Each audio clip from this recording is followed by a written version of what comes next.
The project started from the base idea of exploring another way of thinking about time, because whether it's a watch or a clock or other mechanical objects, they always do have a link with time, which we all take for granted and we think we know what it is, and actually our perception of time is not what time actually is. On n'a pas la même perception du temps tous, en fait. C'est ça qui est aussi assez intéressant. C'est qu'on a tous une perception du temps différente. We are the time machine.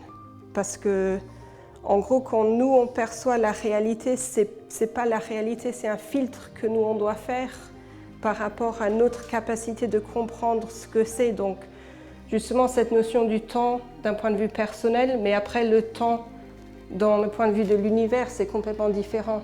Puis c'était une volonté d'essayer de réduire quelque chose qui est un sujet super vaste, avec un langage esthétique qui est très très très restreint. Donc d'utiliser que des points et des traits. J'avais tout de suite envie de faire un objet. Et c'était juste un instinct de dire, it's a mystery box, because time is a mystery. And as an archetypal object, a box is interesting because you don't know what's inside and you want to know what's inside, which is a bit like wanting to uncover the mystery of what time is. Là, tu as ton mécanisme avec tout, et puis il rentre parfaitement et... Ça va être un meilleur focus sur la mécanique, mais ça va être aussi un meilleur focus sur l'habillage, entre la fermeture et l'ouverture. Ce qui est très très bien avec cette forme borne, aussi, c'est qu'on revient à une culture horlogère. Il y a eu pas mal de pendulettes qu'on a appelées les pendulettes d'officier, qui reprenaient une forme de borne. On l'intègre là, mais de façon extrêmement simple. D'avoir cette notion du temps qu'il n'y a qu'un moment au milieu où tu peux le lire, et puis sinon tu as des chiffres qui flottent un peu dans le vide. On parle d'une surface plate, mais je voulais lui donner de la profondeur, d'où la décision d'avoir certaines nacres qui sont coupées par ces traits, donc on pense qu'elles sont à l'arrière, d'autres qui sont en avance. Et intégrer le monde de l'invisible à travers notre monde du quotidien, de tous les jours, qui est très matériel, qui est très structuré, c'est un morceau de libération pour moi.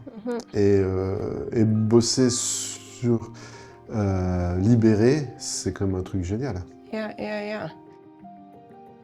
La boîte, elle s'ouvre, elle doit s'ouvrir avec d'un côté une énergie, parce qu'on fait une explosion d'énergie. Donc oui. on a décidé qu'il y a ces photons là qui sortent, mais ça doit être une énergie tranquille. Oui. Ça doit être quelque chose de puissant, mais pas de violent. Et l'idée de même mettre une partie de la marqueterie dans l'objet, dans la mécanique, ça aussi c'est quasiment... Enfin moi j'ai jamais vu, je pense que c'est une première qu'on a fait comme ça. En fait, c'est un objet qui rend manifeste et visuel quelque chose qui n'est pas. Et à la fin, il y a une grosse équipe, chacun dans sa spécialité, qui est nécessaire pour faire un objet apparemment extrêmement simple, oui. Mais qui dégage beaucoup d'informations. Yeah. C'est génial la présentation ici à la Fondation CAB, parce que c'est vraiment un endroit de l'art moderne, c'est vraiment un endroit du design. Ils amènent tous ces univers ensemble. C'est un environnement pour moi qui est assez parfait pour donner un sens aussi à ce travail qu'on a fait ensemble.